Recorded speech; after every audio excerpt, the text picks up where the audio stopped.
অতিকে গুৰুত্বপূৰ্ণ খবৰ কাজিৰঙা পাৰ হওঁতে সাৱধান হওক কিয়নো উদ্যান কৰ্তৃপক্ষই এতিয়া জৰিমনা বিহিবৰ বাবে সাজু হৈছে আপোনাৰ বাহনৰ গতিবেগ যদি তীব্ৰ ৰূপত হয় তেনেহলে আপুনি ভৰিবলগীয়া হ'ব পাৰে হাজাৰ হাজাৰ টকাৰ জৰিমনা ছটাকৈ সেন্সৰ কেমেৰা স্থাপন কৰা হৈছে বাহনৰ গতিবেগ নিৰীক্ষণ কৰিবৰ বাবে আৰু এনেদৰে ছটাকৈ কেমেৰাত ৫,০০০ টকাকৈ প্ৰায় ৩০,০০০ টকা পৰ্যন্ত আৰু সমান্তৰালভাৱে আন কিছু ক্ষতিপূৰণ বা এনেদৰে এতিয়া জৰিমনা ভৰিবলগীয়া হ'ব পাৰে আপুনি গতিকে কাজিৰঙা পাৰ হওঁতে সাৱধান হওক আমি সবিস্তাৰে খবৰটো লৈ অহাৰ চেষ্টা কৰিম এতিয়া বাৰিষা পাইছে বাৰিষাৰ বাবে সাজু হৈছে এতিয়া কাজিৰঙা উদ্যান কৰ্তৃপক্ষ ৪০ কিলোমিটাৰৰ গতিবেগ নিৰ্ধাৰণ কৰি কঠোৰ হৈছে প্ৰশাসন আৰু বাহনৰ গতিবেগ নিৰ্ধাৰণ কৰি দিয়া হৈছে নিয়ম ভংগ কৰিলেই ভৰিব লাগিব ৩৬,০০০লৈকে জৰিমনা ৩৬,০০০ টকা পৰ্যন্ত আপুনি জৰিমনা ভৰিবলগীয়া হ'ব পাৰে বাহনৰ গতিবেগ নিৰীক্ষণ কৰিবলৈ ছটাকৈ স্থানত থাকিব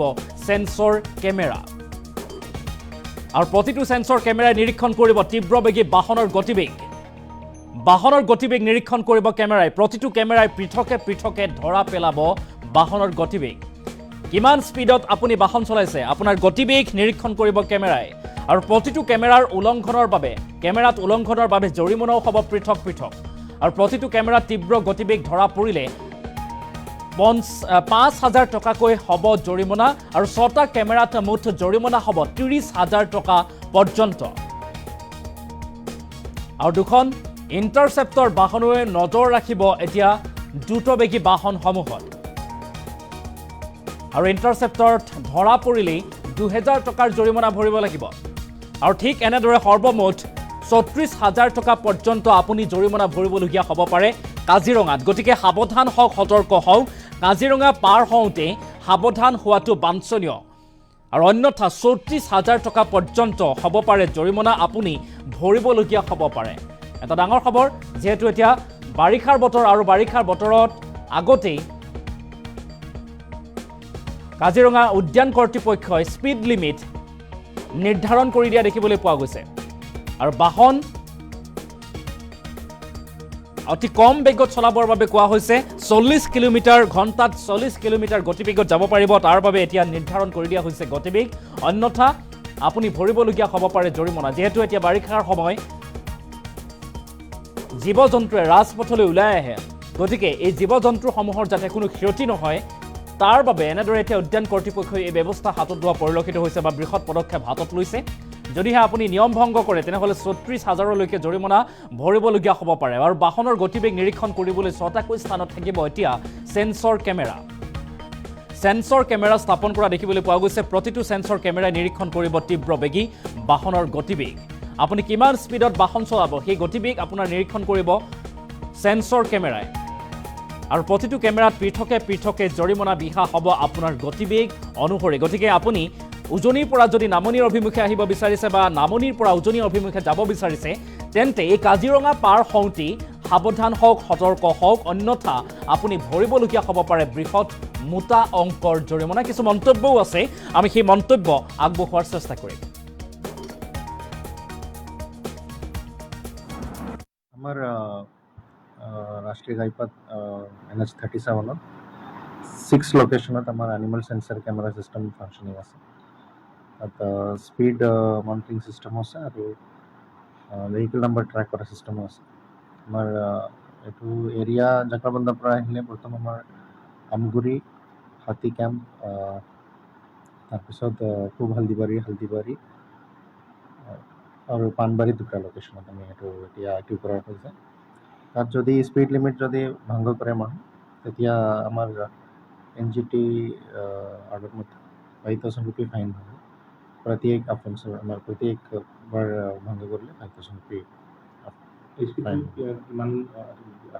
এইটো কৰিডৰ এৰিয়াত আমাৰ স্পীড লিমিট আছে 40 km/h তাতকৈ বেছি গ'লে মানে বন্যপ্ৰাণীবিলাক ৰিয়েক্ট কৰিব নোৱাৰে তেতিয়া ইমিডিয়েটলি গাড়ী আহিলে এস্কেপ হ'ব নোৱাৰে সেইকাৰণে বেছিভাগ 40 ওপৰত গাড়ী গ'লে তাত এক্সিডেণ্টবিলাক হৈ যায় আৰু বন্যপ্ৰাণী বেছিকৈ ইনজুৰি হৈ যায় আৰু কেতিয়াবা মৃত্যু হোৱা চান্স আছে চ' যেনেকৈ কিবা বন্যপ্ৰাণী গাড়ী লাগিলে খুন্দিয়াই দিলে তেতিয়া আৰু অফেন্সো বানি যাব কনচাৰ্ণ ভেহিকুলৰ এগেইনষ্টত আৰু ওনাৰৰ এগেইনষ্টত। সেইকাৰণে আমিও অনুৰোধ কৰিছোঁ যিমানো আমাৰ ৰাষ্ট্ৰীয় ঘাট 37 কাজিৰঙা এৰিয়াত গাড়ী আহে সকলে অলপ নিজে ছেফটিৰ মনত ৰাখি আৰু বন্যপ্ৰাণী ছেফটিৰ মনত ৰাখি 40 কিলোমিটাৰ তলতে কৰিডৰ এৰিয়াত গাড়ী চলাই দিলে ভাল হ'ব।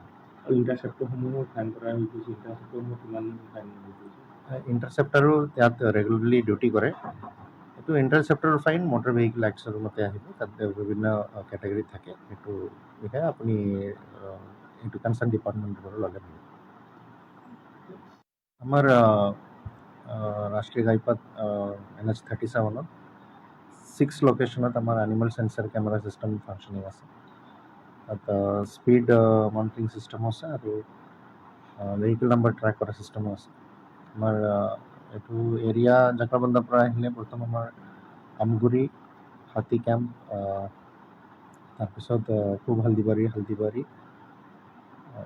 আৰু পানবাৰী দুটা লোকেশ্যনত আমি এইটো এতিয়া এক্টিভ কৰা হৈছে। তাত যদি স্পীড লিমিট যদি ভংগ কৰে মানুহ, তেতিয়া আমাৰ NGT অৰ্ডাৰ মতে 5,000 रुपये फाइन হবে।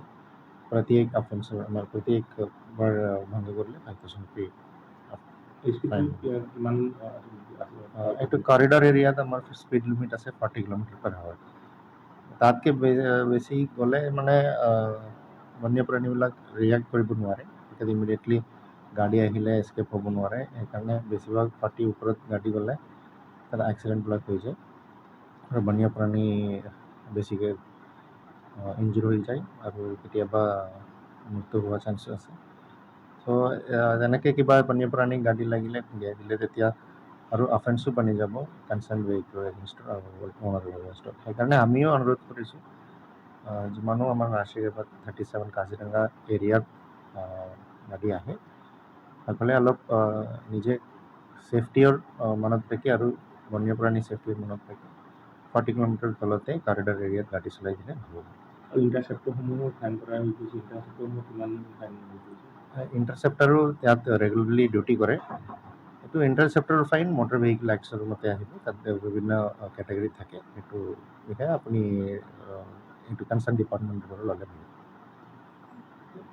আমাৰ ৰাষ্ট্ৰীয় ঘাইপথ NH 37ত 6 লোকেশ্যনত আমাৰ এনিমেল সেন্সৰ কেমেৰা চিষ্টেম ফাংচনিং আছে। তাত স্পীড মনিটৰিং চিষ্টেমো আছে আৰু ভেহিকেল নাম্বাৰ ট্ৰেক কৰা চিষ্টেমো আছে।